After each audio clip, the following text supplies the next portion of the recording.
sors le matin, tu rencontres une femme que tu ne connais pas, ni son père, ni sa mère, ni ses habitudes, et tu couches avec elle. Tu es fort, hein? Tu n'as pas peur. Tu es très fort. Et d'autres, vous, deux à la fois, trois, vous êtes très forts. Mais les forts, c'est vous qui mourrez. Mais l'homme qui a peur, l'homme qui tremble, il dit, mais comment une femme peut avoir un tel courage? Non, mais si j'attrapais le sida, et si Jésus revenait pendant que je couche avec elle, et quelle malédiction j'aurais sur ma vie, et l'onction qui va me quitter, et les anges qui vont partir, je serai culpabilisé. Je ne le ferai pas. Il est faible, mais celui qui est fort.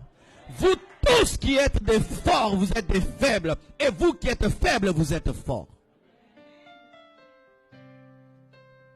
Bien-aimés frères et sœurs, pourquoi est-ce que la Bible dit fuyez l'impudicité? C'est parce que l'impudicité a des graves conséquences. Et excusez-moi, dans ce séminaire, j'appelle le chat par son nom en faisant l'effort d'être pudique au maximum. D'accord? L'impudicité a des conséquences physiques, des conséquences sociales et des conséquences spirituelles. Voici une conséquence physique grave de l'impudicité. L'impudicité t'habitue à quelque chose que tu n'auras pas toujours. Je donne un exemple. Ma soeur, tu n'es pas mariée, mais tu couches avec un homme. Qui te dit que ton mari aura la taille de cet homme? Mais oui, ce sont des problèmes que nous traitons dans les couples.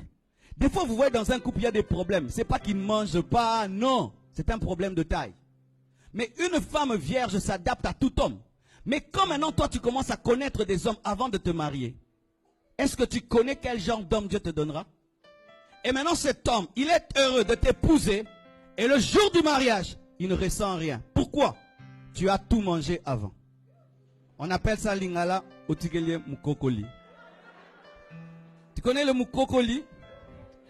C'est lorsqu'on mange la mangue et la graine qui reste. Alors pendant ton célibat, tu as laissé les hommes tout manger. Et qu'est-ce que tu amènes dans le mariage? Le mukokoli.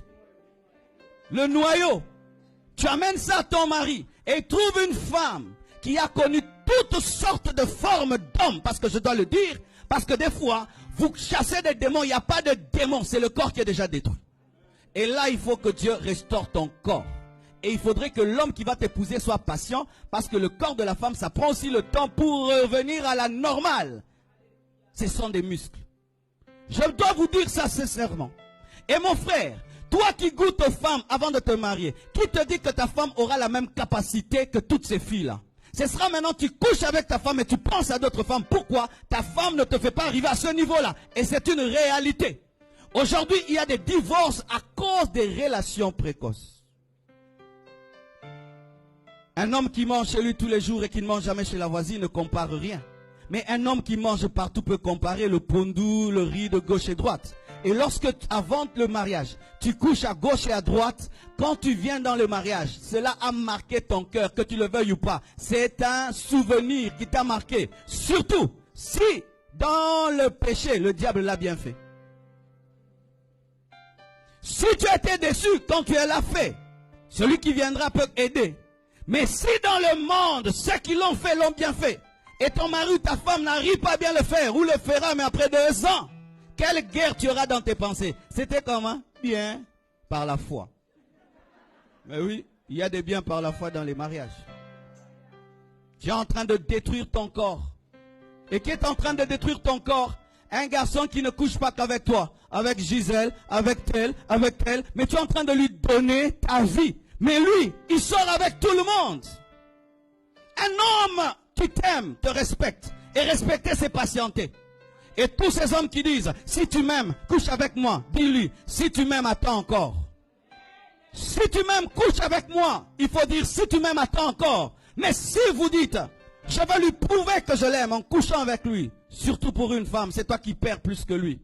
Parce que toi, la trace reste que tu n'es plus vierge. Mais lui, il peut mentir. Give me amen. Et ce qui est pire, ma soeur, un homme vient vers toi et il va dire déjà à ses amis, je vais coucher avec elle aujourd'hui. Alors toi tu es là, tu penses qu'on t'aime. Alors qu'il a dit, on parie, aujourd'hui je l'aurai. Et quand il t'a, c'est le trophée. Donne-toi du poids. Tu es le temple du Saint-Esprit. Je dis, tu es le temple du Saint-Esprit.